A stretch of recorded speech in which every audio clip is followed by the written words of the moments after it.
राधे राधे दोस्तों। ईरान ने यहां पर भारत को एक बहुत बड़ी खुशखबरी दी और यहां पर भारत क्या पूरी दुनिया इंतजार कर रही है इस खुशखबरी का।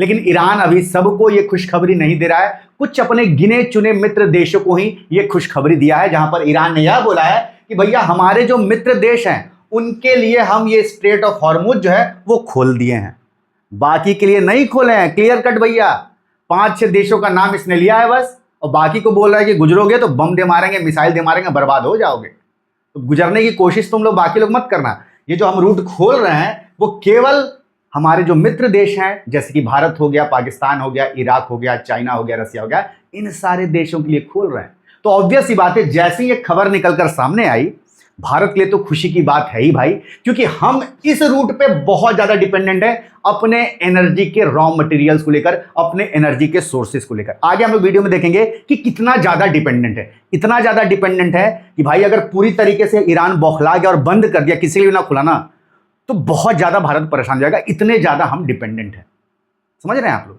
खैर आगे बढ़ते हैं। तो जैसे ही ये खबर आई, ऑब्वियस सी बात है, भारत की सरकार खुश होगी, भारत के लोग भी थोड़ा सा राहत लिए होंगे कि भाई चलो ठीक है, दाम शायद ना बढ़े। अब किस लेवल पे बातचीत अंदर चल रही है वो तो भगवान जाने, लेकिन ईरान की तरफ से ये बात कह दी गई है। कहां से आई ये बात? दरअसल मुंबई में जो ईरान की कॉन्सुलेट जनरल है, वहां से ये खबर आई कि जो ईरान के फॉरेन मिनिस्टर हैं अब्बास अरागीची, उन्होंने परमिशन दे दी है कि भाई ठीक है, जो हमारे फ्रेंडली नेशन से कौन कौन से हैं, यहां पर देखिए इराक हो गया, उन्होंने इराक का नाम लिया है, इंडिया का नाम लिया है, पाकिस्तान का भी नाम ले ही लिया है, रसिया और चाइना। तो कुल मिलाकर इन सारे देशों का नाम लिया है कि भाई ये हमारे फ्रेंडली दोस्त हैं और इनके लिए ही हम क्या कर रहे हैं, ये स्ट्रेट ऑफ हॉर्मुज हम खोल रहे हैं। बाकी मत सोचो कि तुम लोगों के लिए खुल गया है, यहां पर स्पेसिफिकली मेंशन कर दिया है नाम, कि कोई कंफ्यूजन ना हो दूसरे देश को कि हमारे लिए भी खुल गया। तो जैसी ये खबर आई, ऑब्वियस सी बात है, चर्चा तो होनी थी और इसी कारण से चर्चा हो रही है। अब सवाल यह उठता है कि आखिर ईरान धीरे धीरे क्यों थोड़ा पोलाइट दिख रहा है। अब देखिए, ईरान पोलाइट दिख नहीं रहा, ये जियो पॉलिटिक्स है ईरान का भी। दरअसल ईरान को भी पता है कि ये जो हम गल्फ ऑफ हॉर्मुज को, स्ट्रेट ऑफ हॉर्मुज को बंद करके बैठे हैं, अगर ऐसी बहुत दिनों तक बंद कर दिए सारे राष्ट्र के लिए ना, तो फिर अल्टीमेटली जो देश अब तक इस युद्ध में नहीं कूदे हैं यूएस की तरफ से, वो भी कूद जाएंगे। ये ईरान को भी भली भांति पता है और कहीं ना कहीं ईरान उसी चीज को टैकल करने के लिए धीरे धीरे क्या कर रहा है, अब देशों को बोल रहा है, कुछ देशों को, कि भाई चलो ठीक है, हम तुमको छूट दिए। जिसमें शुरुआत में जो उसके सबसे नजदीक के और सबसे करीबी दोस्त हैं, शुरुआत में उसमें भारत भी इन्होंने शामिल किया, तो इनके लिए बोला कि भाई हम खोल रहे हैं। धीरे धीरे देखिएगा कुछ और देशों के लिए भी ये खोलेगा। और मेरे हिसाब से तो सबसे बेटर यह रहता है ईरान के लिए कि भाई देखो, तुमको दुश्मनी किससे है, यूएस से है या फिर इजराइल से है, तो तुमको अगर बदला लेना है ना, तुम इनके लिए बोल दोगे तुमसे जो जुड़े हुए शिप्स हैं हम केवल उनको नहीं जाने देंगे। ये बेटर एक चॉइस रहता, क्योंकि देखिए अभी जो यूरोपियन देश हैं वो भी तो इस युद्ध में नहीं साथ दे रहे हैं यूएस का, और वो भी एनर्जी क्राइसिस से जूझ रहे हैं, क्योंकि वो तो भैया बहुत सारा एलएनजी का इस्तेमाल करते हैं, जो कि इस रूट से लगभग यूरोप में जो एलएनजी जाता है कुल उसका 25% से ऊपर या 25% के आसपास इसी स्ट्रेट ऑफ हॉर्मुज से होकर जाता है। तो आप समझिए वहां पर एलएनजी की कितनी क्राइसिस हो रही होगी। लेकिन अभी तक वो लोग युद्ध में नहीं कूदे हैं, लेकिन अगर ये क्राइसिस बढ़ती रही, दाम बढ़ते रहे, तो ऑब्वियस सी बात है मजबूरी हो जाएगी कि वो भी युद्ध में कूदे। तो एक बेटर समझदारी वाला निर्णय यह रहेगा, अगर यूएस को अलग थलग करना है तो भाई तुम सबको अलाउ कर दो, उनके शिप्स को बस मत अलाउ करो। देखना ये लोग बिल्कुल अकेले रहेंगे, कोई नहीं कूदेगा। ये एक समझदारी वाला डिसीजन रहता। लेकिन अब ईरान अपना सोच रहा है, भाई क्या ही करिएगा।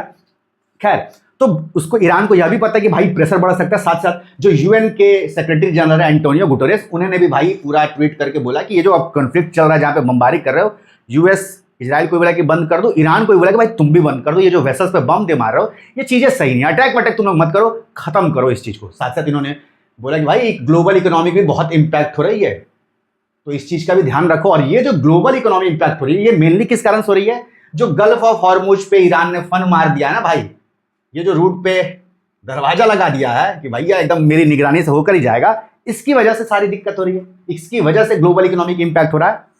तो पहले इनका ट्वीट आता और उसके कुछ समय बाद ईरान की तरफ से ये खबर आती है कि भाई हम जो है अपने फ्रेंडली नेशन को अलाउ करते हैं कि वो जो है शिप्स को इस जगह से ले जाते हैं। तो अब सवाल यह उठता है कि ठीक है भैया, बढ़िया बात की है, भारत को इससे क्या फायदा मिलेगा।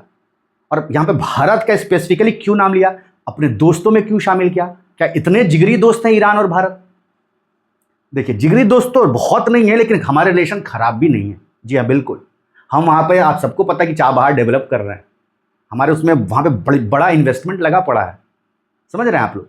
तो रिलेशन उतने भी खराब नहीं है। हाँ, ऑब्वियस सी बात है, बहुत बार खामनेई जो कि मारे जा चुका है, खामनेई ने बहुत बार कश्मीर को लेकर हमारे अगेंस्ट में बात की, पाकिस्तान के पक्ष में बात की, लेकिन बहुत जगह उसने भारत की मदद भी की है भाई साहब, पाकिस्तान के अगेंस्ट जाकर बहुत जगह उसने मदद की है।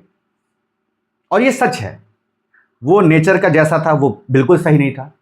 वो जिस तरीके से उसने अत्याचार किए ईरान के लोगों पे, कई सारे लोगों पे जो कि उसके शासन को पसंद नहीं करते। तुम्हारे देखो, तुमको कोई पसंद नहीं करता, तुम उसको कुचल दोगे, मरवा दोगे, ये चीज तो गलत है भाई, चाहे वो कोई भी हो, वो गलत है। वो उसने वही काम किया, हजारों लोगों को मार दिया भाई। इसी जनवरी 2026 में खबरें कि 30,000 से ऊपर ईरान में लोगों को मार दिया, केवल अपने कट्टर कानून को पालन करवाने के लिए। तो ये चीजें गलत हैं, जहां पे गलत है वो गलत है। लेकिन वो भी सही है कि उसने भारत का कई जगह पे साथ दिया भाई साहब, इंटरनेशनल फोरम पे भारत के वो साथ खड़ा रहा। कश्मीर के मुद्दे पे वो हमारे साथ नहीं खड़ा रहता था बहुत बार। तो जो चीजें हैं वो हैं, तो हमारे रिलेशन उतने भी खराब नहीं है। लेकिन हाँ, ये इस बात को ध्यान रखिए कि जब ये खामनेई नहीं आते, जब इसकी सरकारें नहीं आई थी 1979 इस्लामिक रिवॉल्यूशन के बाद ये लोग आए, उससे पहले जो शाह की सरकार थी ईरान के अंदर, जो कि प्रो यूएस सरकार थी, वो तो हमारे खिलाफ कतई थे, कतई हमारे खिलाफ थे वो लोग। वो तो हमेशा पाकिस्तान के साथ रहते थे। क्यों? क्योंकि तब यूएस पूरी तरीके से पाकिस्तान के साथ खड़ा रहता था, तो वो भी पूरी तरीके से पाकिस्तान के साथ खड़े रहते, हमारे अगेंस्ट खड़ा रहते थे। 1965 का वारो, 1971 का वारो, ईरान ने पूरी तरीके से सपोर्ट किया पाकिस्तान को, हमारे खिलाफ खूब बोला, उनको हथियार तक सप्लाई किए ईरान ने। तो फर्क तो आया। हमारी सरकार को 1979 से पहले और 1979 के बाद देखें तो ईरान की जो सरकार बनी 1979 के बाद, इसने बहुत बार सपोर्ट किया। ठीक है, वो अलग मैटर कि अपने लोगों को ये लोग जिस तरीके से ट्रीट किए वो चीज गलत है। खैर, सवाल ये उठता है कि भाई इस खोलने से भारत को क्या मिलेगा? क्या हमारे रिलेशन उतने ज्यादा अच्छे हैं? उतने ज्यादा तो बहुत, हम ऐसा नहीं कि एकदम लंगोटिया यार है, लेकिन हाँ, हमारी दोस्ती ठीक है, खराब नहीं है हमारी दोस्ती, समझ गए आप लोग। खैर, अब देखिए मेन चीज क्या है, जो जियो पॉलिटिक्स है ना, वो ईरान भी समझता है, वो भारत भी समझ रहा है, वो यूएस भी समझ रहा है। दरअसल जो गल्फ ऑफ हॉर्मुज है, जो स्ट्रेट ऑफ हॉर्मुज है, हम एनर्जी सोर्स के लिए इस जगह पे बहुत ज्यादा डिपेंडेंट है, क्योंकि गल्फ कंट्रीज इसी में बसे हुए, यहीं पर सब बसे हुए हैं। इसी रूट के थ्रू हमारे maximum crude oil, LNG, LPG आते हैं। कितने मैक्सिमम आते हैं भाई? देखिए, हम जो कुल क्रूड ऑयल इस्तेमाल करते हैं उसका लगभग 88 से 90% समझ लीजिए हम लोग इंपोर्ट करते हैं, और उन 90% में भी लगभग समझ लीजिए आधे के आसपास, थोड़ा सा कम होगा आज की तारीख में, वो हम लोग इसी स्ट्रेट ऑफ हॉर्मुज से इंपोर्ट करते हैं।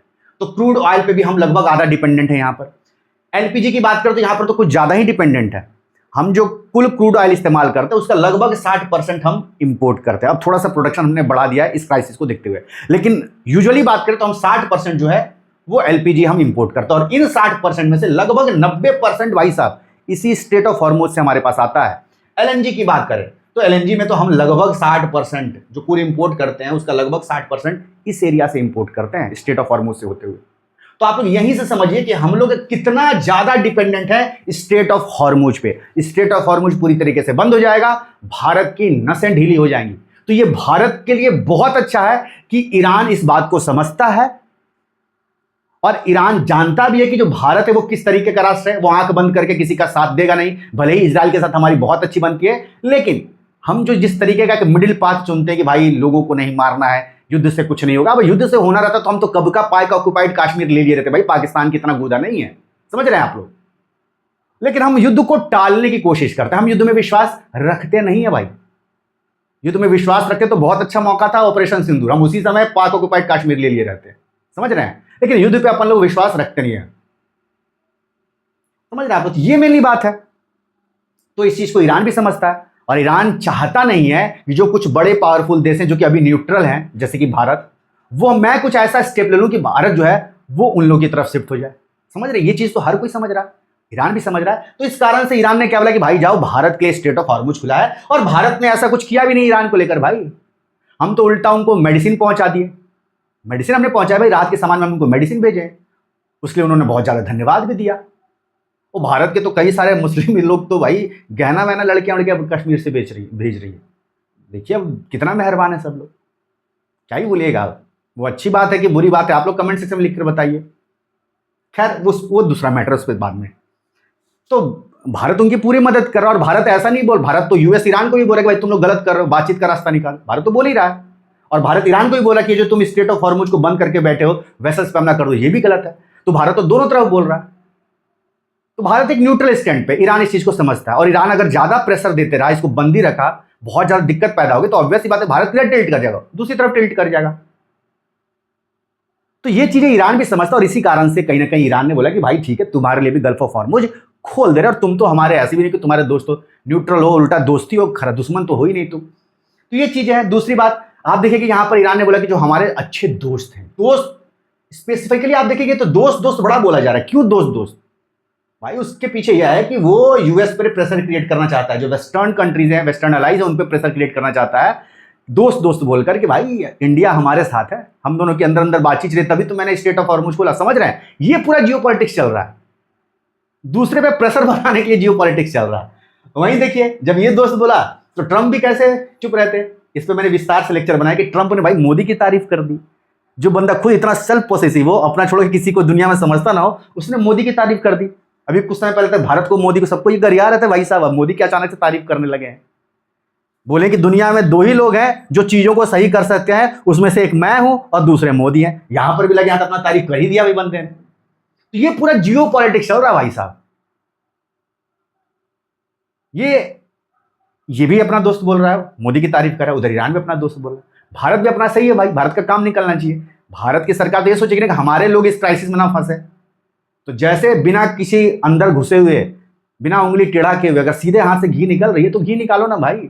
हमें स्टेट ऑफ हॉर्मुज खुला चाहिए, तुमने खुला छोड़ दे, बस हमें और क्या चाहिए। बाकी तो हम बार बार बोल ही रहे हैं कि भाई शांति से युद्ध खत्म करो, लड़ाई से युद्ध खत्म ना करो, ये तो हमारा स्टैंड है ही है। तो ये पूरा जियो पॉलिटिक्स चल रहा है, सब कोई अपना जियो पॉलिटिक्स खेल रहा है, और उसमें भारत जो है बढ़िया मजे में घी पेल रहा है, यहाँ पर पेल देगा। तो यही चाहिए, यही अच्छी जियो पॉलिटिक्स होती है भाई, कि बिना कुछ किए हुए, बिना उंगली टेढ़े किए हुए, सीधा ही उंगली से अगर घी निकल जाए तो इससे बढ़िया तो कुछ हो ही नहीं सकता है। और यही हुआ है यहाँ पर भारत के लिए, इस स्टेट ऑफ हॉर्मुज को जो ईरान ने खोला है उसकी अगर हम लोग बात करें तो। बाकी आपका क्या कहना है, अपनी राय जरूर कमेंट करिए, और देश दुनिया से जुड़ी ऐसी खबरों को विस्तार से जानने के लिए, जियो पॉलिटिक्स को समझने के लिए, ये जो हमने नया चैनल शुरू किया है शेखर राजपूत अनफिल्टर्ड, वीडियो अच्छे लगते हैं तो जरूर सब्सक्राइब करिएगा, बेल आइकन जरूर दबाइएगा, ताकि जो भी मैं नए वीडियोस डालूं उसके नोटिफिकेशंस आप तक पहुंचते रहें।